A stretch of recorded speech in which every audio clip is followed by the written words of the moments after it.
Welcome to the MuseCast, where we squeeze every last drop of inspiration out of Sunday's sermon. Welcome to the MuseCast. We are so glad that you're joining us again today. My name is Shawna Boren, and that gentleman is Dan Kent. Dan, you were not with us last week. I was not, no. But you two looked like you had a really good time. Let me just say. Lots of laughter last week. So Yes. I laugh with you as well. Yeah, that's true. Dan, are you so bold as to tell us where you were last week? With pride, I will tell you. I was fulfilling my civic duty. I was a jury contestant. No, not contestant. It's not a game. It's a what would you call it? You were I was selected. But I didn't actually get on a jury. I was a runner-up until Wednesday, and then they let me go. So. Did you tank it intentionally? I was.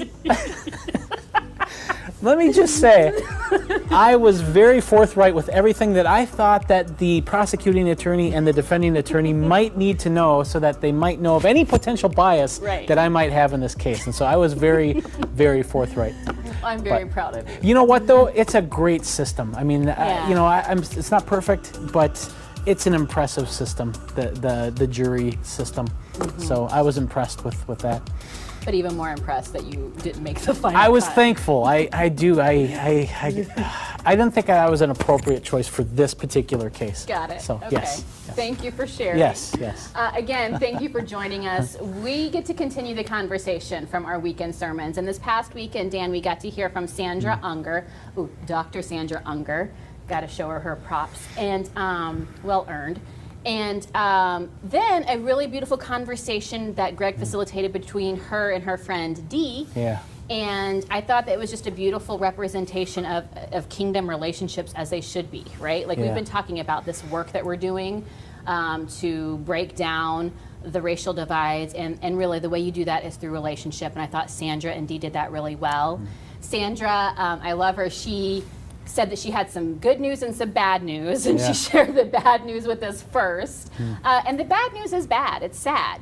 Some of the statistics that she shared about white evangelicals and their lack of desire to have black folks as neighbors. But the good news is really good in that we get to participate, like we've been saying all along, we get to participate with God in his reconciliation work, because that is what he's about, breaking down those divides. And so it was a good time listening to those ladies and having Greg facilitate that as well. What stood out to you, Dan? What really poked at you a bit or excited you? Absolutely. There was a bunch of stuff. First of all, it was really fascinating to hear Sandra and Dee talk about their experience getting to know each other and kind of starting the lift together about a little over 15 years ago.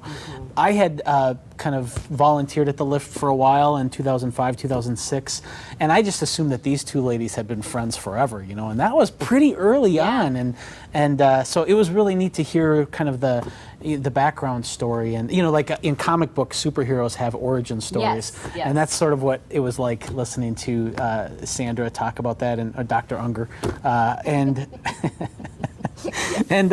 but what really stood out to me is I really appreciated Sandra looking at the Apostle Paul talking about how there is neither Jew nor Gentile, slave nor free, man or woman, and then contrasting that with the vision of all of the tribes coming together in the kingdom of heaven. And what's fascinating about that is that on one hand, Paul is saying that there is neither Jew nor Gentile, so like there's something inauthentic about these distinctions. But then on the other hand, there is still something important about the distinctions. And I've heard Osheta talk about the importance of sort of embracing her blackness. And it's like you want to reconcile and you want unity in the kingdom of God, but you also want to appreciate the distinctives. Right. And which I thought was really a neat contrast there that I never noticed before. Right. Yeah. And I really, I can say that I find it much more loving and of higher value, not when someone says, oh, I don't even see that you're A, B, or C, whatever it is that they see. That doesn't feel, because that feels like you're discounting a part of who an individual is, but rather recognizing all that you are and appreciating and loving you because of that, right? Yeah. Like, I just think that was a really cool distinction made as well. Yeah, definitely. And it's almost as if, like, if you don't see the person's color, then what exactly are you seeing? You're just seeing yourself or something. Right. It gets kind of weird like that. So Yeah. that's probably, and then the idea of screaming in your heart. That's such a great illustration or an image of what it can feel like when you're not allowed to do what you really would like to do or say what you'd really like to say, and yet you still have that kind of trauma inside. Yeah. And that was a great, from a sermon tactic, that was really well done by Yes. Dr. Unger. So. Two things when she said that I thought of is, number one, I don't know how anyone could do that. Yeah, right. Like on a roller coaster. Right. I don't. Yeah. But two, to me, it circled back also to Greg, how he started it all off like with roaring, like he had roared, and I just think, Wow. man, I am so thankful for those who have begun to scream within their heart or begin to roar, because I feel like that's how we're going to move forward. Yeah. And then another just little side note, if you watch the sermon, you saw a picture of Sandra's son, Connor. Yes. And we're the coolest because we have Connor who like causes all of this to happen. That's right. For the MuseCast. So, you know. I can see him right now. I'm Yeah. looking right at him, so it's Yeah. pretty cool. He's also, let me just say, a really good writer. Yeah. So just let me say Dr. that. Unger did well. Yes. Well, one of the things that Sandra said in her sermon that really stuck out to me, and I would love to get your thoughts on, is part of her process of learning and growing. She talked about, I don't remember the exact context, but she talked about the fact that she realized that people who are in poverty, many times others who were not, maybe more affluent people, would blame their lack of effort instead of recognizing that there could be more to the story. They would just see a people group in poverty and think, well, they're just not trying hard enough. And many times, statistically, the people in poverty are people of color. Yep. And so it just kind of further added into that narrative. What Yeah. What did you think of when you heard that? Had you heard of that before? I have heard that, and you know, I grew up in sort of a blue-collar white family, and we sort of prided ourselves on working overtime. You know, that's sort of like, in our family, we would boast about how much overtime we worked, you know, because we went above and beyond, and there's sort of this gloating about work. And so I'll say something controversial here. The white evangelicals... Get ready, people. That's right. But stick with me, all right? Don't tune out. The white evangelicals are right that the black community, the impoverished black community, are not working as hard as they could. But here's what I would say. That indicates wisdom in the black community, because the reality of the situation is that there is no ROI scenario that works in their favor. If you were to go fishing at a lake and you didn't catch a fish, well, you might go out the next day and try again. And if you didn't catch a fish then, you might go out the next day. But at some point, you would be a total idiot to keep going back to that lake and trying to fish and trying to catch fish. Because at some point you should determine that this is a waste of my effort. This is a waste of my time. And I think that that's what systemic racism does, is it shifts the ROI scenario, the return on investment scenario for different people. For the people that the systemic racism favors, there's all sorts of wonderful ROI scenarios where if you work hard, you get good results. But in the poorer parts of the cities and in the black community historically, there's been a lot of things that have been done to reduce the ROI for effort. And so in my mind, it's like, well, yeah, there's a large segments of the population who have kind of developed lifestyles where they haven't really worked as hard as some white people, but that's not because they're lazy. It's because they're wise. It's because they're not idiots. It's because they realize that this is really stupid to keep throwing myself against this wall when it's not going to budge and it's not going to give me anything back. Why should I keep putting all of my effort into this vending machine when nothing comes out? At some point, you have to realize that, you know, it makes more sense to just not even do that. And so what I would like to see is I would like to see as we work against systemic racism, I would like to see us create better ROI scenarios for everybody. Because I don't think that the black community is lazy. I don't think that poor are lazy, whether you're black or white. I just think that people are smart. They understand what's a good return on my time, what's a good return on my toil and my sweat. And so, you know, we have, you know, Greg talks about this a lot. We have this assumption that this is a merit-based society and that people get what they deserve based on how much effort and work they put into it, but the metrics of how that happens is very skewed, and you definitely have a better probability of getting something that you want out of life if you work hard, but that probability is different depending on where you start off from, and so so that's what I would say. And so but the intuition from white people that, you know, because you see anomalies, you see people who work really hard and succeed from these impoverished areas, and so you say, well, why can't everybody do that? Well, because that person was an anomaly in a system that doesn't have a good ROI, typically, and so. Yeah, I think you could say there's opportunities for all, but those opportunities certainly aren't equal, and they're not equally accessible, for sure. And I'm just going to be very real here. You made me nervous, Dan. I was sweating bullets for a minute. I was trying to build intrigue. I was trying to build intrigue, you know? Trying to keep people on their toes. Oh, well, you did. The mission accomplished. But thank God you fleshed it out. That's helpful. Good. It's really helpful. Well, hey, I have a question for you. Yeah. Dee said something that was really, I thought, it just really made me think, because I tend to think of like white fatigue, you know, and where people will work toward racial reconciliation and they will work toward ending systemic racism, and they will go to marches and they'll go to protests and they'll read books, but at some point you can get burned out by that and you can get fatigued by that, and white people have the advantage where they can just sort of opt out.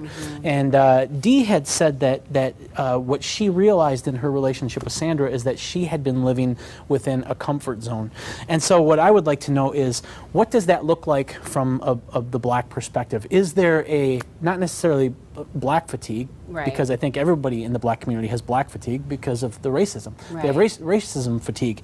But what does that comfort zone, what is that, and what does that do to our efforts toward racial reconciliation? And is it healthy? Is it something that you have to just take care of yourself? Or is it something that, you know, needs to be looked at? I mean, what do you think about that? Yeah, I think comfort zone's a good way to put it. Also, like we've been talking about, you can also term it as the means by which you learn to survive within spaces, and that looks different culturally for people. It looks different. It looks different for me than it would for another woman of color. It looks different for me than it would a man of color. We each kind of learn how to navigate our world depending on where we are and who we come into contact with. And I think comfort zone, you kind of learn, you get into a groove of knowing how to function, how to operate. You get into a groove of knowing certain things that are safe and not safe. You get into and being a woman, so there's that intersectionality as a woman and a woman of color, then you kind of learn other things that you have to be wary of. And so I think you do those things to survive within spaces, and then you learn how to kind of get comfortable with where you are, if that makes sense.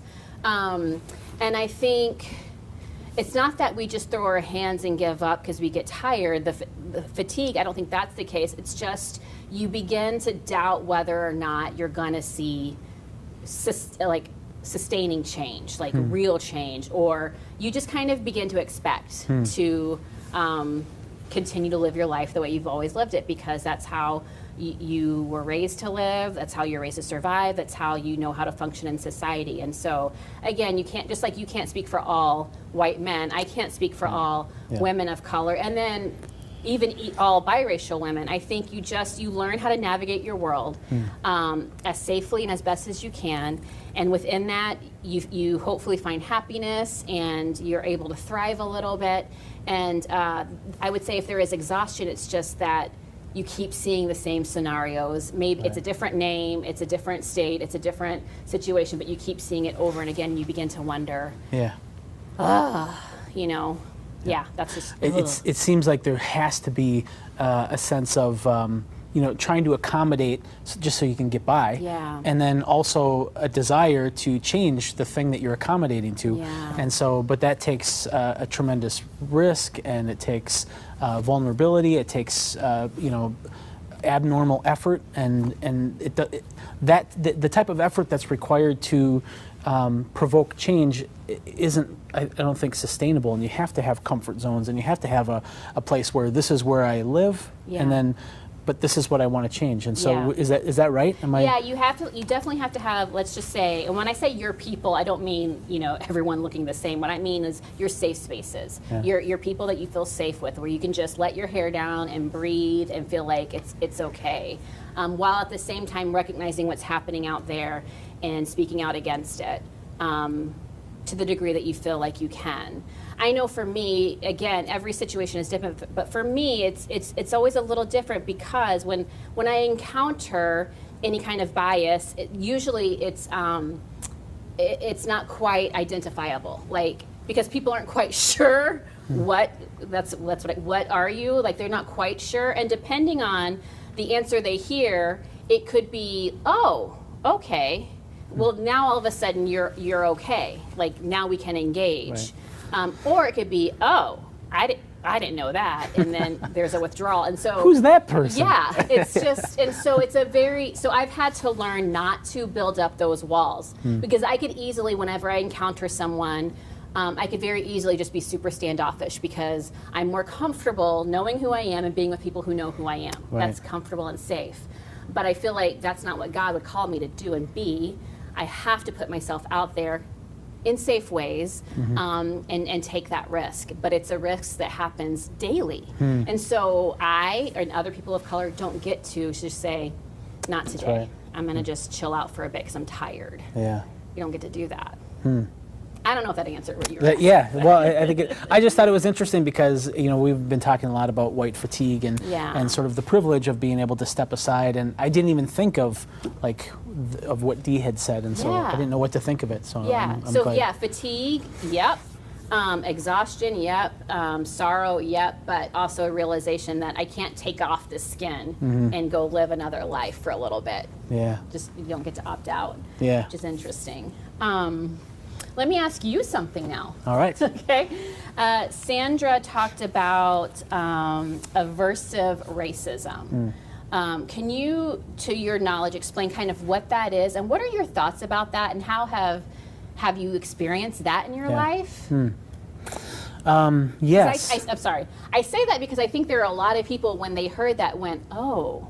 Maybe like a coin dropped in the slot for them to maybe they recognize themselves in some of that. So I definitely recognize that, and I think the way I see it is that one of the things I see big time right now, and this is, I don't think the motivation isn't motivation based on racism. It's just, the motivations are very complex, I think, with this. And I think, for instance, one of the things that I'm hearing is that, when Dee was telling the story about going to that meeting after George Floyd was killed, and she was frustrated because no one said anything about it.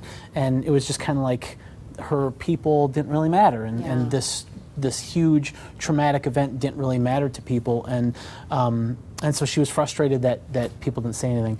But other people in the black community might feel like, well, that's our people. That's none of your business, and so people are never sure what to say. What's going to be supportive and what's going to be inappropriate and none of your business, and so there's this deer in the headlights that white people have, myself included, a lot of times, where I feel like, is this the right thing to say, or is it better for me to just stay out of it and let the black community kind of deal with it how they think is wise? And so there's this always kind of this apprehension, and that's why what Cedric said, I think it was 2 weeks ago, was just well, yeah, duh, but having him say it was really helpful. It's just look, black people are going to process all of these events and all of these traumatic things in unique ways. Right. What they have in common is that they're all coming from the same place of being the victims of this systemic racism and these systemic biases, but how people process that is going to be different. And so I think what I took from that was that we should continue to just try and to don't let apprehension and that kind of the state of being unsure of is this the right thing to say or not, don't let those feelings keep us from doing something. Right. And if it's wrong, just be open to being corrected on that. This is so perfect that Sandra and Dee were there, because I learned a lot of lessons with the lift in the time that I spent there. You volunteered there a little bit. Yeah, I was young. I was in my 20s, and I wish I could go back. And I went there kind of like Sandra, just like, I want to do something for social justice. And I thought, here's this organization that's working with these youth, these inner city youth, and wide diversity at this church. And I thought this is a really great place for me to maybe make a difference and to establish some relationships. And my intentions were so good, but I was also very impatient. And I met some really great people. Some of the guys there, Ricky and Wesley and Cortez. I don't know what happened to Cortez. I would like to know. But I just felt like, I would go to different things. I would, bring Cortez and the guys over to my place, and they would mow my lawn. I'd give them some money, and we'd play some games, or we'd go get burgers or something like that. And I was thinking, it'd be really cool if we could have this kind of friendship. And in my 20s, I probably judged this like, I don't think they're really into this. I don't think they're really into me. And so I kind of gave up on it, and I went back and finished my seminary degree, and I just kind of moved on with life, and I didn't really stick with it. And because I was thinking if I were to volunteer at a youth group in the white suburbs, I could just connect with people, no problem. And I was thinking that's what this would be like, And I didn't understand the complexities of the dynamics, the racial dynamics there, and I was very impatient. And so my intentions were good, but my follow through was not so good. And so I, as an aversive act, just left the whole thing, and I regret that. I really do. But you know what I hear from you, Dan, is that upon reflection, recognizing, first of all, the stance of your heart going in, recognizing also it's not quite going how I thought, and recognizing that you stepped away. And I think that even shows growth, recognizing that you wish you had stayed in there and continued those relationships. And I think that's all we can expect sometimes, is that people are putting forth honest effort and growing, and choosing not to opt out.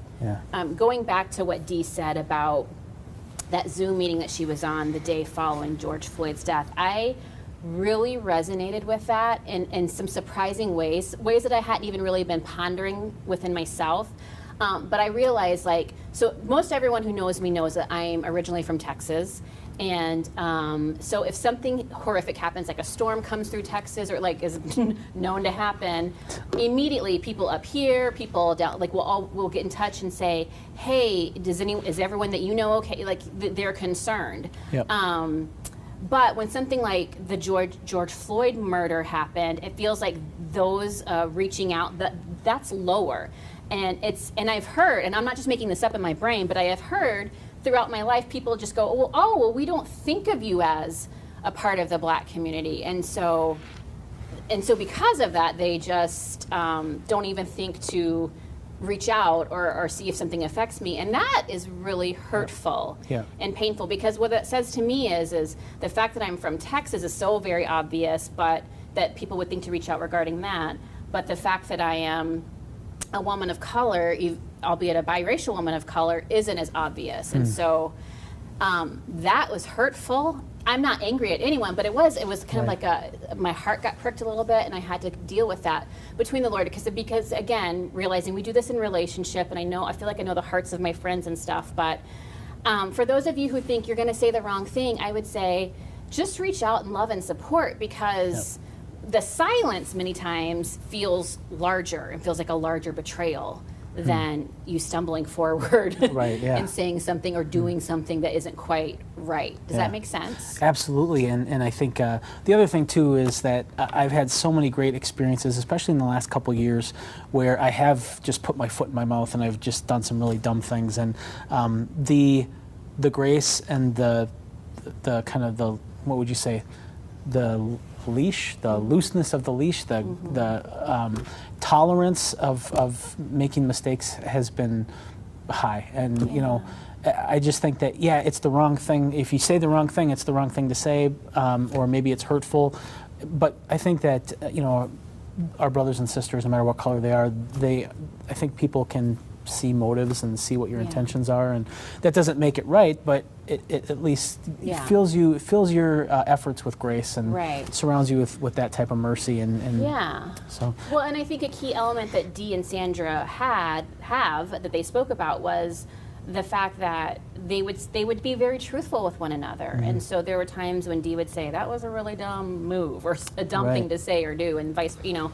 So I think that's part of it, and that's why again you go back to relationship. I think proximity and relationship is so huge. Like as a stranger, you have little that you can say or do and be effective because that trust hasn't been built up. But if you have proximity of relationship, then I feel like I know your heart, you know my heart.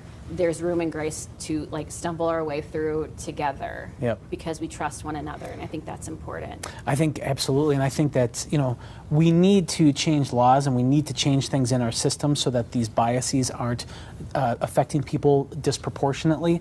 But the real hope for society does come in agape love relationships, and that takes work. And look at the testimony of Sandra and Dee. I mean, that was a long process. It wasn't quick and easy, and so, you know, I think we have to just be ready for that.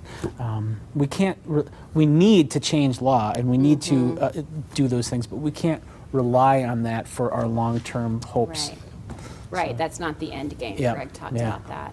Another thing that came, I guess I feel like full circle again, was the idea that, and I think Dee said this, people are the ones who maintain systems, right? They are designed and maintained by people. And so I know not everyone out there can go volunteer like you did, or can move their family into a decidedly diverse neighborhood as the Ungers did, but we can each do something in our world, in our sphere of influence, because we are humans that have impact in however small way, right? It's like it's planting those seeds that eventually will bring about a greater change. I mean, that may be pie in the sky thinking, but I have to believe that as you're doing your part in your sphere of influence and I'm doing my part, guess what? We're that much closer to being the kingdom that God intended. Absolutely. Well, and I think, you know, let's say you're a white guy in the suburbs and maybe you're in Elk River and there's not a black person as far as the eye can see, you know. You can still consume black writing, you can consume black media, and because that is a form of listening.